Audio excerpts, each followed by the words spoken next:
அஸ்ஸலாமு அலைக்கும் வரஹ்மத்துல்லாஹி பரகாத்துஹு. இன்றைக்கு நாம் பார்க்க உள்ள தலைப்பு அல்லாஹ்வின் தோற்றம். அல்லாஹ் உருவமற்றவனா? இறைவன் உருவமற்றவன் என்று கூறுவது இஸ்லாத்திற்கு மாற்றமான கொள்கையாகும். அல்லாஹ்விற்கு உருவம் இருக்கின்றது, அவனுடைய தோற்றத்தை மறுமையில் நல்லடியார்கள் காண்பார்கள் என்று அல்லாஹ் கூறுகிறான்.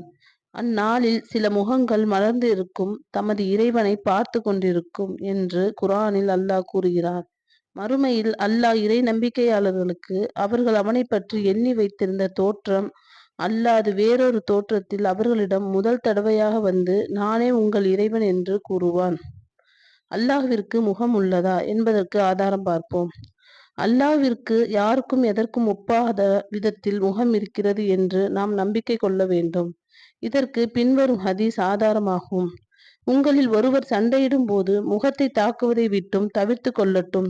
ஏனெனில் அல்லாஹு தாலா ஆதமை தன்னுடைய முகத் தோற்றத்திலேயே படைத்திருக்கிறான் என்று அல்லாஹ்வின் தூதர் அவர்கள் கூறினார்கள்.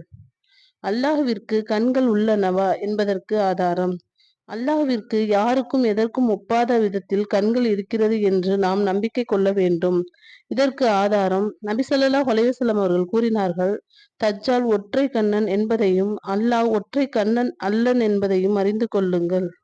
அல்லாஹ்வின் தூதர் ஸல்லல்லாஹு அலைஹி வஸல்லம் அவர்கள் கூறுவதாக அபூ ஹுரைரா ரலியல்லாஹு அன்ஹு அவர்கள் அறிவிக்கிறார்கள், அமானிதங்களை அதற்குரியோரிடம் ஒப்படையுங்கள் என அல்லாஹ் உங்களுக்கு கட்டளையிடுகிறான் என்று அல்லாஹ்வின் சொல்லிலிருந்து செவியுறுபவனாகவும் பார்ப்பவனாகவும் இருக்கிறான் என்ற வசனத்தை அபூ ஹுரைரா ரலி ஓதிக்கொண்டே அல்லாஹ்வின் தூதர் ஸல்லல்லாஹு அலைஹி வஸல்லம் அவர்கள் தமது கட்டை விரலை தமது காதின் மீது, அடுத்த விரலை தமது கண் மீது வைத்து காட்டியதை கண்டேன் என்று தெரிவிக்கிறார்கள்.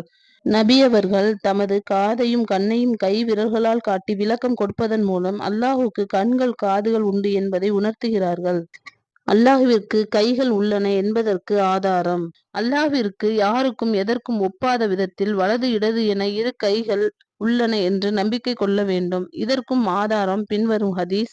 அல்லாஹ்வின் தூதர் ஸல்லல்லாஹு அலைஹி வஸல்லம் அவர்கள் கூறினார்கள், வல்லமையும் மாண்பும் மிக்க அல்லாஹ் மறுமை நாளில் வானங்களை சுருட்டுவான். பிறகு அவற்றை தனது வலக்கரத்தில் எடுத்துக் கொள்வான்.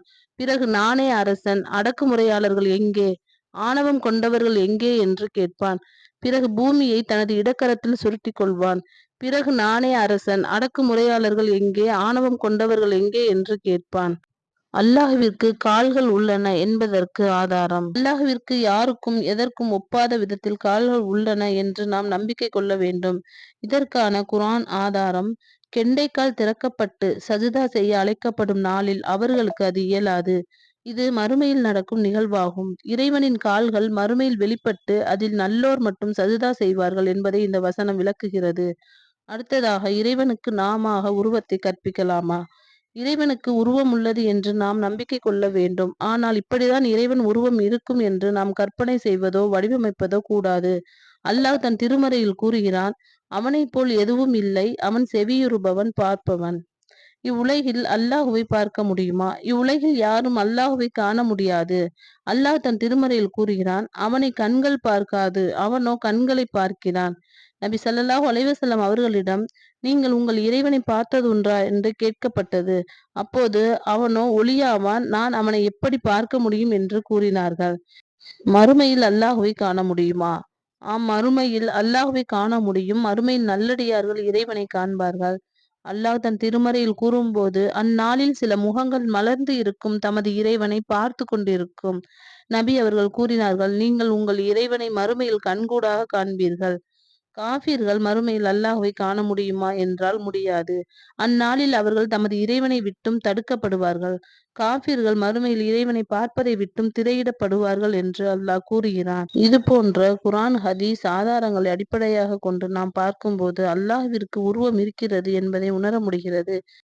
நாமாக அந்த உருவத்தை கற்பனை செய்து கொள்வது பாவமாகும். அவனது உருவத்தை மறுமையில் நல்லவர்கள் மட்டுமே காண முடியும். அந்த பாக்கியத்தை வல்ல ரஹ்மான் நம் அனைவருக்கும் தந்தருளுவானாக. அஸ்ஸலாமு அலைக்கும் வரஹ்மத்துல்லாஹி பரகாத்துஹு.